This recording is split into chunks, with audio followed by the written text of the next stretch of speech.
Hello everyone. जैसा कि thumbnail से आपको पता चल ही गया कि 5 डेज में 90 प्लस मार्क्स क्या पॉसिबल है फिजिक्स में या नहीं। तो देखिए, 1 मार्च को आपका एग्ज़ाम है और जो अभी ये वीडियो शूट हो रहा है तो ये 23 मतलब फरवरी है। तो नंबर 90 प्लस पॉसिबल है या नहीं, इसके इसके लिए दो बातें हैं, एक हाँ और ना। हो भी सकता है, नहीं भी हो सकता है। हाँ में क्या है कि जो लोग मतलब पहले से कुछ पढ़े हैं, कुछ बेसिक उनका कंप्लीट है, तो वो कर सकते हैं प्रॉपर डिवीजन, और जो आपको क्वेश्चन सजेस्ट किया जा रहा है और मतलब जो है कुछ प्रॉब्लम प्रैक्टिस कर लेंगे तो हो सकता है। और ना उसके लिए जो कभी आज तक फिजिक्स को छुए ही नहीं है, तो वो ऐसा नहीं हो सकता कि 5 दिन में 90 प्लस, तो ऐसा संभव नहीं है। फिर अब जब हम लोग एग्जाम का बात करें तो देखिए, जो एग्जाम होना है आपका 70 मार्क्स का होना है, क्योंकि मतलब 100 मार्क्स में 30 मार्क्स का आपका मतलब ये प्रैक्टिकल पेपर होगा और 70 मार्क्स का थियोरिटिकल पेपर होगा। तो 30 में जो आपके स्कूल कॉलेज है वहाँ से वो सजेस्ट होता है, और कुछ मतलब जो एग्जामिनर आपके प्रैक्टिकल वाले होंगे उसके बेसिस पे होगा। तो आज हम लोग 70 मार्क्स पे बात करते हैं, और 70 मार्क्स के थियोरिटिकल पेपर पे कि कौन कौन सा क्वेश्चन, कौन सा टॉपिक हमारे लिए इंपॉर्टेंट है, ताकि जो बच्चा अभी तक कुछ उतना अच्छा से प्रिपरेशन नहीं भी किए हों तो उनके लिए भी बेस्ट हो, उनके लिए थोड़ा सा स्कोर उनका इंप्रूव करें। साथ में जो लोग किए हैं तो थोड़ा सा और इनको थोड़ा सा देख लें, ठीक है। तो चलिए हम लोग टॉपिक स्टार्ट करते हैं। तो जैसे जो 12th की फिजिक्स होती है वो 3 सेगमेंट में डिवाइडेड होता है। पहला पार्ट इलेक्ट्रोमैग्नेटिज्म, सेकेंड पार्ट होता है ऑप्टिक्स, और थर्ड पार्ट होता है आपका मॉडर्न फिजिक्स। तो आज अभी जो ये इस वीडियो में हम लोग सिर्फ फर्स्ट पार्ट का बात करेंगे। हो सकता है कि वीडियो का लेंथ थोड़ा सा बड़ा हो जाए, लेकिन आप स्टार्ट से हमको लगता है देखेंगे तो चीज़ें आपके लिए काफ़ी हेल्पफुल होगा। तो फर्स्ट पार्ट में मतलब जो हम लोग इलेक्ट्रोमैग्नेटिज्म में बात करें तो उसमें भी 4 सेगमेंट में हम लोग इसको डिवाइड कर दिए। पहला इलेक्ट्रोस्टैटिक्स एंड कैपेसिटर, आप स्क्रीन पे भी देख सकते हो, इलेक्ट्रोस्टैटिक्स एंड कैपेसिटर। और फिर मतलब जो है सेकेंड जो सेगमेंट है आपका, सेकेंड सेगमेंट है आपका इलेक्ट्रिक करंट, और फिर थर्ड सेगमेंट है आपका मैग्नेटिज्म, और फिर फोर्थ सेगमेंट है आपका electromagnetic induction and alternating current. तो एक एक करके हम लोग देखते हैं।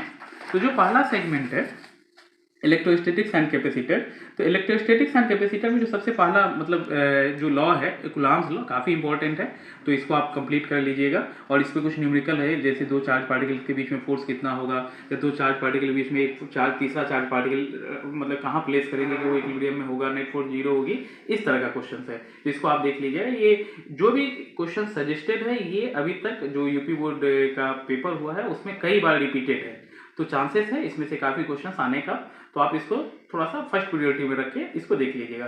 फिर हम लोग बात करते हैं इलेक्ट्रिक फील्ड के डेफिनेशन पे। जो इलेक्ट्रिक फील्ड इंटेंसिटी है उसका डेफिनेशन, फिर उसका यूनिट, और कई बार होता है कि डायमेंशनल फार्मूला भी आपका मल्टीपल चॉइस में पूछ दिया जाता है, तो उसको आप देख लीजिएगा। और फिर हम लोग बात करते हैं अगर किसी चार्ज पार्टिकल्स को इलेक्ट्रिक फील्ड में प्लेस करेंगे तो उस पर क्या फोर्स लगेगा, इस तरह का क्वेश्चन हो गया आपका, ठीक है। और फिर नेक्स्ट हम लोग अगर बात करें किसी इलेक्ट्रिक डायपोल, पहले तो डायपोल है क्या, इलेक्ट्रिक डायपोल क्या है, डायपोल मूवमेंट क्या है, और फिर अगर किसी डायपोल मूवमेंट को अगर किसी इलेक्ट्रिक फील्ड में प्लेस कर दे तो उस पर क्या टॉर्क लगेगा, क्या फोर्स लगेगा, इस तरह का क्वेश्चन हो गया। और फिर किसी इलेक्ट्रिक डायपोल की वजह से उसके इक्वेटोरियल पोजीशन पे या मतलब कह सकते हो आप परपेंडिकुलर बाइसेक्टर पे कितना इलेक्ट्रिक फील्ड होगा, ये कैलकुलेशन। तो ये हो गया। तो ये सब काफ़ी इंपॉर्टेंट क्वेश्चन है, ठीक है। 3 मार्क्स 4 मार्क्स में ये सब आने की चांसेस है। और फिर हम लोग इसकी बात करेंगे कि जैसे एक क्वेश्चन ऑब्जेक्टिव टाइप में काफ़ी बार पूछा जाता है कि 1 कूलम चार्ज अगर एक बॉडी से दूसरी बॉडी पे ट्रांसफर करें, या 1 कूलम चार्ज में से कितना electrons, number of electrons associated होगा, तो इस तरह का क्वेश्चन हो गया। और फिर जब हम लोग बात करें गॉस लॉ में आए तो गॉस लॉ में पहला जो चीज़ें होती है कि what is electric flux, electric flux क्या होता है, फिर उसका डायमेंशन फार्मूला या उसका एसआई यूनिट, ये हो गया। और फिर जो आपका ये इन्फिनिटली मेटल सीट है, ये नॉन कंडक्टिंग सीट भी कह सकते हो, उसके वजह से इलेक्ट्रिक फील्ड कैलकुलेट करना, इस तरह का क्वेश्चन था गॉस लॉ के हेल्प से, तो वो आपके लिए मतलब इंपॉर्टेंट है। और या आप कह सकते हो कि जो linear charge, infinitely long linear मतलब चार्ज डिस्ट्रीब्यूशन कंडक्टर होता है, चार्ज डिस्ट्रीब्यूटेड कंडक्टर होता है, उसके वजह से क्या फील्ड मतलब होगा इलेक्ट्रिक फील्ड, उसका जो है उसके नज़दीक उस गॉस लॉ के हेल्प से वो कैलकुलेट करना। और गॉस लॉ तो इंपॉर्टेंट है, गॉस लॉ का स्टेटमेंट वो ध्यान रखिएगा। फिर नेक्स्ट हम लोग आते हैं कि इलेक्ट्रोस्टैटिक पोटेंशियल क्या होता है। इलेक्ट्रोस्टैटिक पोटेंशियल के बारे में हम लोग बात करते हैं। इलेक्ट्रोस्टैटिक पोटेंशियल क्या है, किसी पॉइंट चार्ज की वजह से कहीं किसी पार्टिकुलर पॉइंट पे आर डिस्टेंस पे इलेक्ट्रिक पोटेंशियल क्या होगा, या किसी डायपोल की वजह से उसके एक्सिस पे कितना इलेक्ट्रिक पोटेंशियल होगा, इस तरह का क्वेश्चन है। फिर इक्विपोटेंशियल सरफेस क्या है, इक्विपोटेंशियल सरफेस मीन्स जहाँ का हर जिस सरफेस का पोटेंशियल थ्रू आउट सेम होगा, तो वो सरफेस क्या है, इस पे भी क्वेश्चन आया हुआ है, काफ़ी बार पूछा गया है। फिर हम लोग कैपेसिटर वाले पार्ट में आ जाते हैं। एक तो सिंपल सा डेफिनेशन कैपेसिटर का, कैपेसिटेंस है क्या, किस प्रकार से किस तरह से कैपेसिटेंस को वैरी कराया जा सकता है, और फिर इसका कम्बिनेशन, पैरेलल कम्बिनेशन और सीरीज कम्बिनेशन।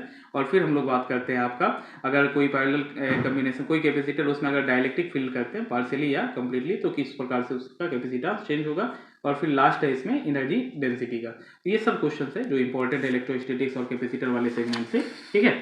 और फिर नेक्स्ट हम लोग आते हैं, नेक्स्ट आ जाते हैं इलेक्ट्रिक करंट। जो इलेक्ट्रिक करंट है, सबसे पहला चीज इलेक्ट्रिक करंट का डेफिनेशन, किस प्रकार से चार्ज से एसोसिएटेड है, और दूसरी की इसका एसआई यूनिट क्या होता है, ये इस तरह का क्वेश्चन हुए।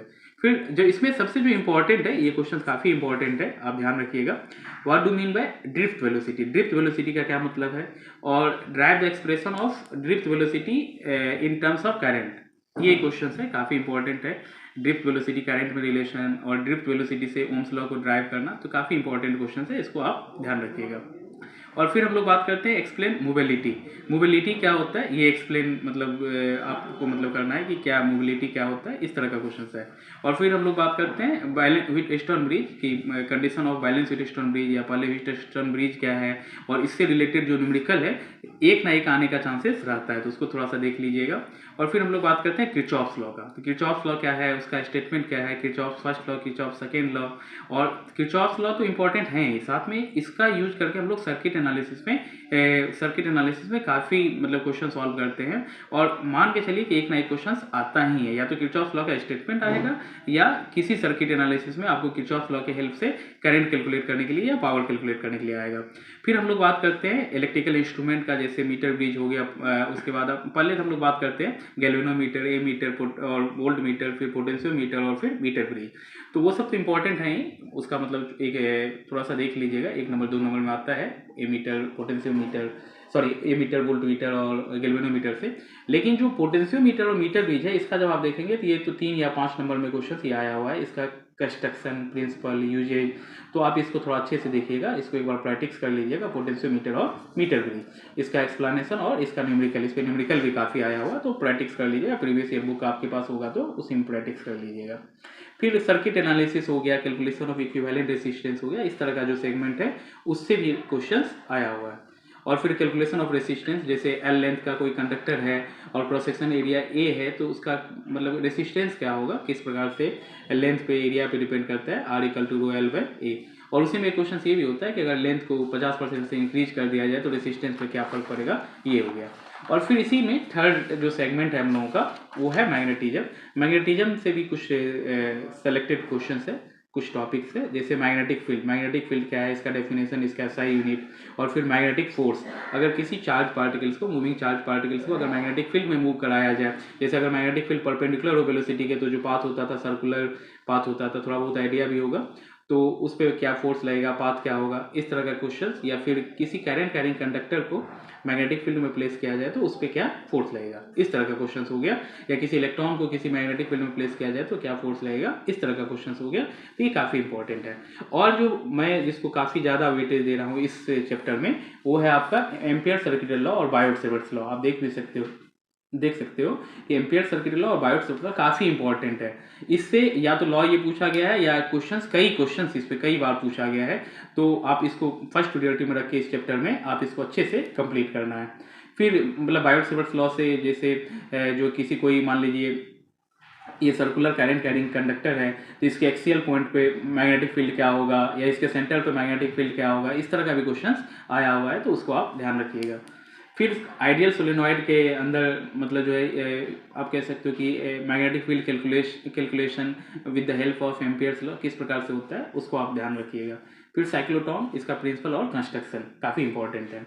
और फिर नेक्स्ट हम लोग आ जाते हैं, मतलब जो आप कोई करंट कैरिंग लूप है, कोई करंट कैरिंग अगर लूप है, तो अगर हम लोग इसको किसी मैग्नेटिक फील्ड में अगर प्लेस करते हैं, किसी मैग्नेटिक फील्ड में प्लेस करते हैं, तो क्या इस पर फोर्स लगेगा या कितना टॉर्क लगेगा, इस तरह का क्वेश्चन है, ये भी काफ़ी इंपॉर्टेंट है। और फिर हम लोग आ जाते हैं जो मैग्नेटिक डायपोल मूवमेंट है, उस पर मैग्नेटिक डायपोल मूवमेंट क्या है, उसका एसआई यूनिट क्या है, तो इस तरह का क्वेश्चन भी काफ़ी मतलब जो है 1 नंबर 2 नंबर में कई बार रिपीटेड है।